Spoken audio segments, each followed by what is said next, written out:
Can I first just talk a bit about what the NHS is? So I think you'll all have a personal experience of the NHS, all of you, and certainly within your families. So the budget for the NHS, some of you will know this, but it's over £150 billion. So that is the size of the economy of a number of countries. So at the moment, one of the things that I am the accounting officer for the NHS. So that means I am accountable to Parliament for how we spend £150 billion. So that is just the sort of scale of what the NHS spends, and you can work out from that what that means it spends every day, every minute. How many people work in the NHS? You probably know it's about 1.3 million. So we have a population in England of about 56 million. About 37.5 million people are of working age. And if 1.3 million work for the NHS, then those of you who are doing maths will be able to work out very quickly, that's about 3.5%. So that is about 1 in every 30 adults of working age works for the NHS in some way. There are about 350 different careers within the NHS, the really obvious ones like doctors and nurses.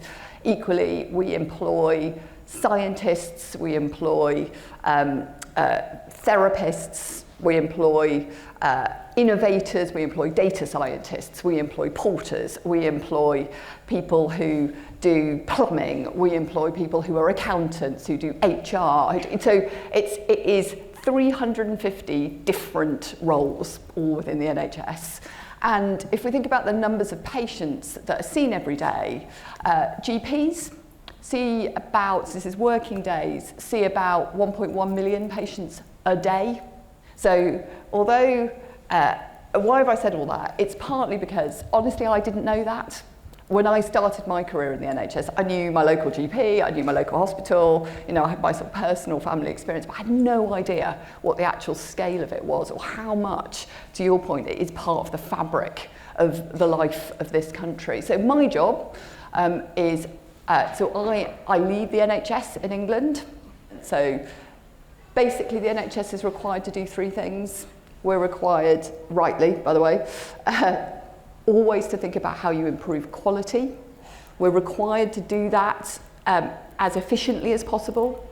So none of you will currently pay tax, but when you do, you will feel that. And every penny of taxpayers' money that we spend matters. So making sure that we're doing that really responsibly, and we're always looking to be as efficient and as productive as possible is number 2. And number 3 is about access. And you will know that because of COVID, there's been a huge challenge in the NHS with waiting lists building up and with pressure on services, huge levels of demand now as a consequence of some of that disruption of the last 2 years. So access, which really means, can you get to see a GP when you need to? Can you get quick access when it's an emergency? Do ambulances come quickly enough? Do you get through A&E quickly enough? Did you always know what you wanted to do? What did your career journey look like? Absolutely not. I had absolutely no idea at all what I wanted to do. I think so some of you will have a really clear idea about what you want to do, and that's great. Some of you will probably be sitting here thinking, I've literally no idea what I want to do. I was in that category. So when I left here, I did a history degree, which is great. I really liked history, not because I had any particular idea of how I would use that in the future. And I guess if I did have an idea, it was that I thought I probably wanted to do something that was in public service. But from the first day that I started working at a little hospital in London, I thought, I have found the right thing, and I haven't looked back. How important was school and education to your career? The platform that I got from being at this school was about confidence, and it was about a sense that actually kind of the world was mine to work out what I wanted to do with it, and the skills that I had gained, whether they were confidence to speak in front of a room full of people, they were the ability to get my thoughts down on paper in a structured way, to be able to make an argument, to be able to do research, to be able to bring together a whole heap of other skills as well. Are there clubs or outside of school societies that you were involved in that helped you prepare for your job? So I think, I sort of think anything you do that begins to tap into a personal passion or something you really enjoy is good. It almost doesn't matter what it is.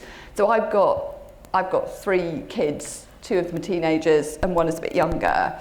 And my eldest son's really sporty, so all he wants to do is basically play rugby. For me, actually, the thing I did a lot when I was here was debating.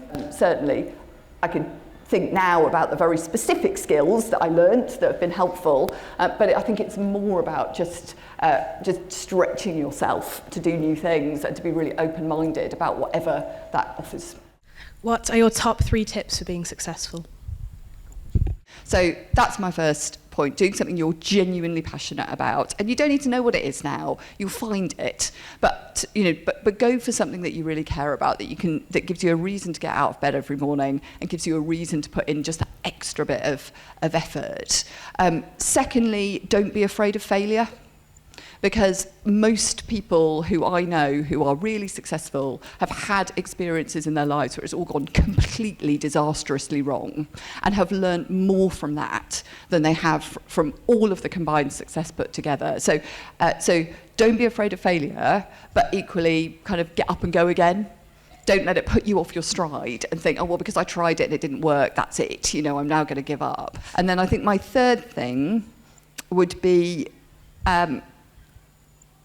and try and enjoy it, but also try and make sure that whatever you're doing, you actually suck all of the opportunity out of it. You enjoy it to the max, you take the opportunities to do stuff that you're going to really enjoy as part of that, because you are more likely, I think, to be successful if you do. The most exciting part of my job actually is that now that I'm in a national role, I do lots of visits. So a couple of weeks ago I was in a prison, talking about women's health to the team there.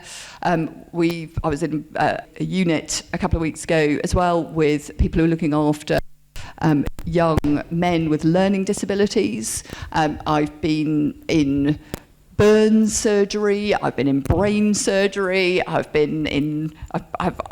had an opportunity, I have to say, when there weren't patients there, to have a go on the robots to see how it is that you would do some of the sort of really complex surgery that happens now. I've spent time on wards, I've been in delivery rooms, I've spent time in antenatal with women who are pregnant, I've spent time in children's wards, I've spent time in ambulances. I'm gonna have to say that was quite something. I've done community visits, and I've also spent time just in GP surgeries and sitting with people on reception, and each of those things gives you a different insight. For me, the message would have been, do what you love, and actually that's enough.